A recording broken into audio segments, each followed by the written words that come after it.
So yeah, Out of here. Did you get it to work? I just end run it. I did an end run around it. You got something to work, I guess. Huh? Yeah, I plugged the microphone into the switch, one of the wireless mics. So I have a big mic Yeah. to talk to Rick, Yeah. and I got the little mic if I need to go on air. Oh, I see. So you use the little mic to talk to Rick, I guess. No, they use the little mic to talk to the audience. I see. So I can't go live myself for anything I want to do until I figure that out. Sure. Because it won't work for some reason. All right. Take care.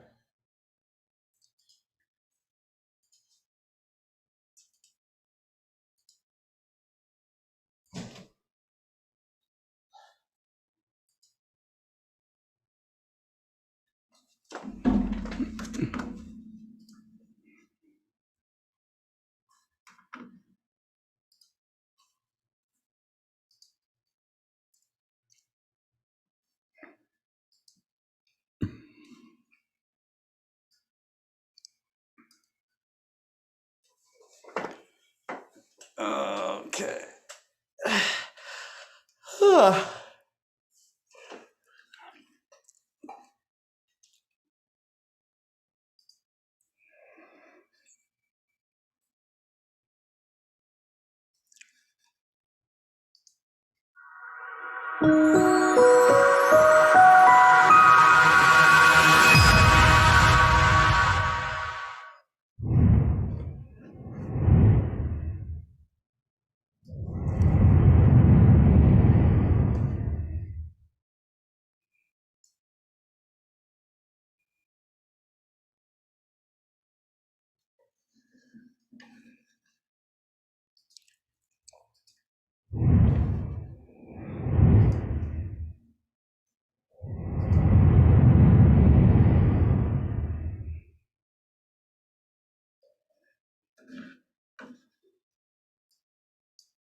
Mm.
Oh, no. Hi, Scott. Hey, Caitlin. I was trying to call you. Oh, How are you? I am crazy. How are you? You're crazy, huh? A little crazy myself. Not too bad. So I set this up as kind of like the countdown page. Can you see it? Yep. Okay. All right. And then it goes to, there's this little ESA visualization on gravitational lensing. There's no Oh, audio cool. with this. So if you want to talk over it, and it's only like, this is only like, how long is this? This is 36 seconds. Oh, that's not bad. Yeah, Yeah. I'm probably not going to talk over it because I'll end up going, woo. It's bending light from far away. Shiny. Woo. Shaw! I like that about you. No, look, I do. now it looks like eyes. It looks like a smiley face now. It's I love that about you. smiling. That's good. It's happy. That's your natural enthusiasm coming out. It's great. Love it. Oh gosh. 7 months of science. There it is. And then, of course, he'll go back to us. And then we have I have your little thanks to. So those are the things that you had on your poster. Okay. Yeah. All right. And, a little thank you. And that's kind of it. Simple. I just read just a little bit about him because I wanted to post up something in the titles.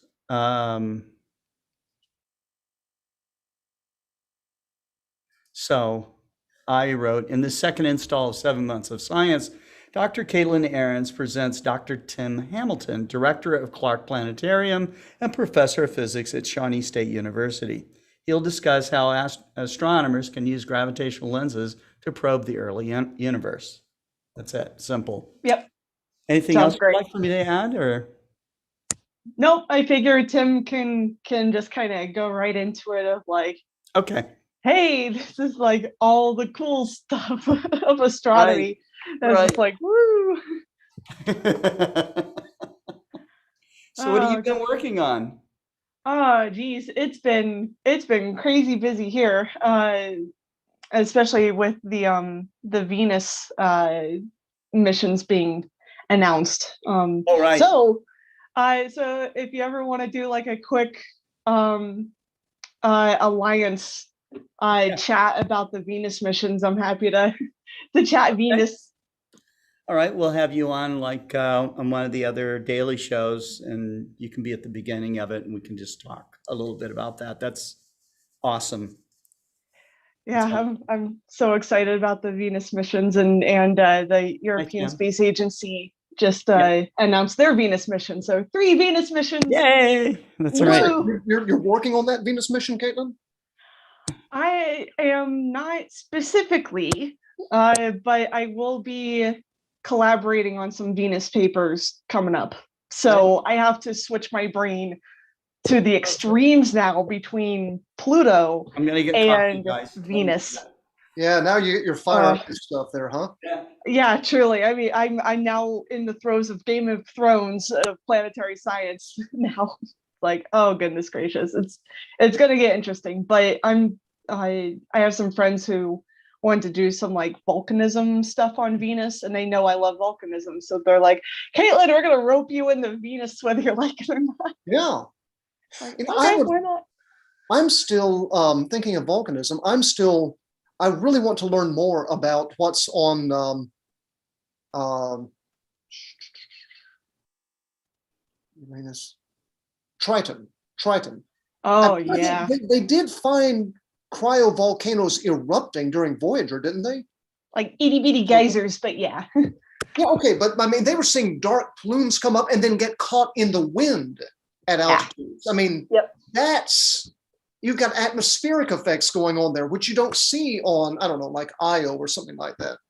Yeah, for sure. Now, the main debate going on right now is whether those geysers are endogenic or exogenic. Are they caused by tidal interactions, or are they caused by sublimation and solar radiation to essentially melt the upper layer away and have the gases appear? Because we see sublimation on Mars, above, right?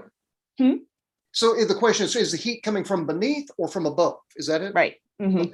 Oh, wait, but you're saying on Venus. So I've been keeping track on little bits on what comes out on press releases, but they have been seeing evidence of maybe volcanic-induced lightning, right? Yes, but here's the weird part. They only found it once. Oh, really? Yep. They haven't been able to see anything else in the data. So either it was just a one quick flash kind of thing, or they don't know whether it was just a data bug, but a lot of people are saying it's not. But I had assumed, and tell you the truth, I should read these press releases in detail rather than glancing at headlines and a picture and going on with my day. But I had kind of assumed that they would have looked for if it correlated with locations of known, volcanic features, cones or something like that, right? Because we got that from Magellan. Hmm. For sure. But it's still a matter of we don't understand the atmosphere well enough to understand how did it become electrically charged. Okay. And then from the Magellan, yeah, we have pretty pictures, but again, we don't have enough information on what's considered young versus old lava flows. Oh yeah, So yeah. That would be like I would assume you could look for. Well, actually, does Venus have cone-shaped volcanoes, even if they're extinct? Yeah, there's a nice towering looking Okay. one called So you could tell Montserrat. something that you could identify this is or was a volcano there, and you Mhm. that Yeah. was that then.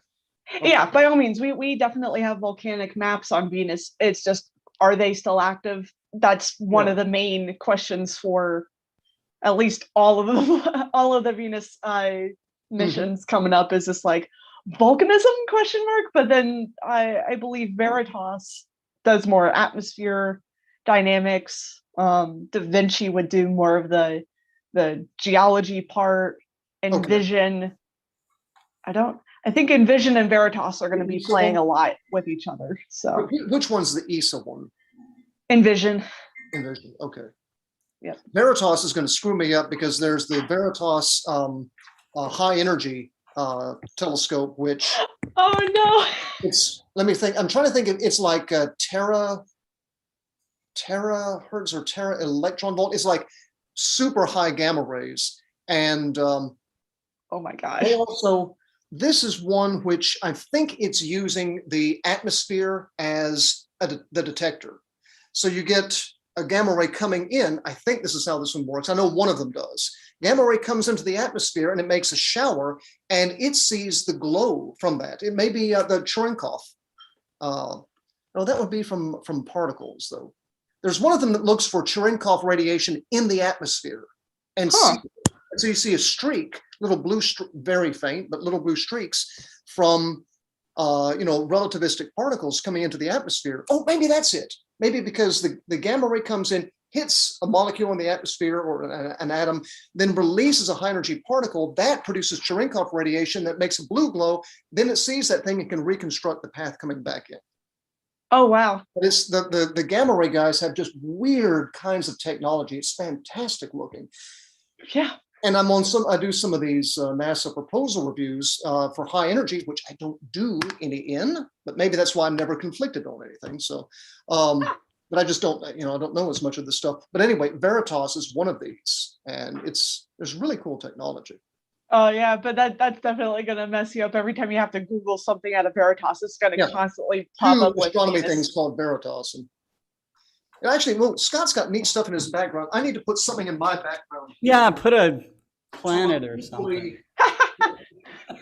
my moon globe. I got this for my birthday a few years ago. There you go. Actually, I have a full size, full scale Earth behind me here. I think that's pretty cool. That shows up. All right, here we go.